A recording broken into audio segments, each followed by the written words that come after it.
Why bother to learn English? And I apologize if you find this topic really boring, but still have to finish it. You may have a question, why do we have to learn English? Why do we have to be good at English? Apparently, you feel like you can live comfortably here in Taiwan just knowing Chinese. But yeah, this is what we all love, don't we? Google Translation. You think you can depend on it and you don't need to know anything in English. And perhaps this is what you see on your screen while you're watching a movie, Chinese subtitles. You don't need to know an English word to be able to enjoy a movie. But today I'm not going to talk about that. Rather, I'm going to give you some ideas why do people think English is important. To begin with, I would like to provide you with 3 examples. The first one, a group of Japanese tourists, they are in front of the Louvre Museum, and in a cafe, they are telling a waiter in broken English, something to drink please, non-alcoholic. I'm sorry here, I don't know how to mimic the authentic Japanese accent, so maybe Straits could help me out later. The next example is, a friend of mine got an ear infection while he traveled to Costa Rica and went to a doctor, who asked him if he speaks Spanish. He could chat in the language, but he couldn't discuss his medical condition in necessary detail. So the doctor spoke to him in English. Last winter, when I went out with a friend who is bilingual in both Korean and Cantonese, I speak neither language. I stayed at her family's house, and they try to communicate with me in English. Now you may have an idea what I'm trying to talk about, that is, English is important. And I believe that these 3 scenarios are not weird or distant to you because they are actually happening worldwide. So that's why people say English is the lingua franca of the 21st century.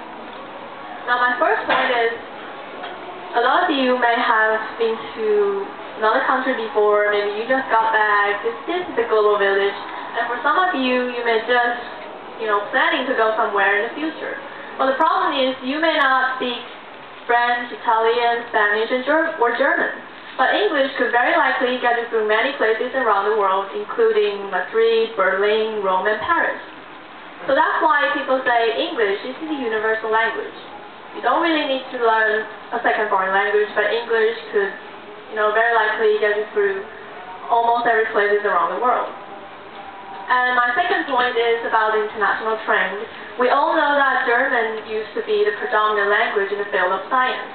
Yet more than 80% of all scientific papers today are published first in English. French used to be the shift language when it came to diplomacy, but the European Free Trade Association works only in English, even though it's a foreign tongue for all 6 member countries. Now, when I attended a mini-conference held by the EU Commission some time ago, an American student asked, is the EU thinking about having a single official language? In fact, the EU now has over 20 official languages, and the annual translation cost is over $1 billion. So, if her question wasn't totally impractical, it shows some concern for the cost.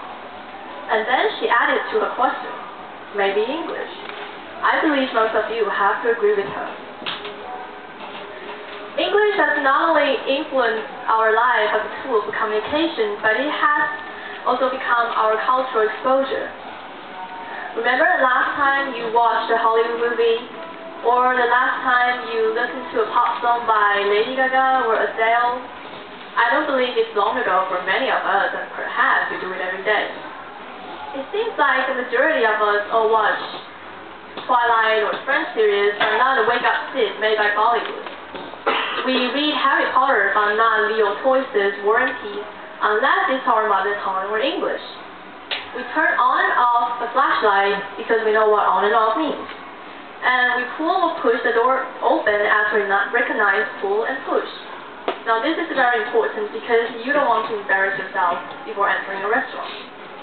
So, in my point that English is indeed everywhere. It's not just something you read from your textbook or something you can only see or learn from the class. So I hope that after listening to my speech, you would consider trying to improve your English, would consider, trying all sort of ways to, sharpen your English, or you would even consider staying here for the rest of the semesters, because I really think it helps having Toastmasters. And once again, I really do want to say sorry if you really find this topic is a little bit old-fashioned, but that's the end of my speech, and thank you all very much.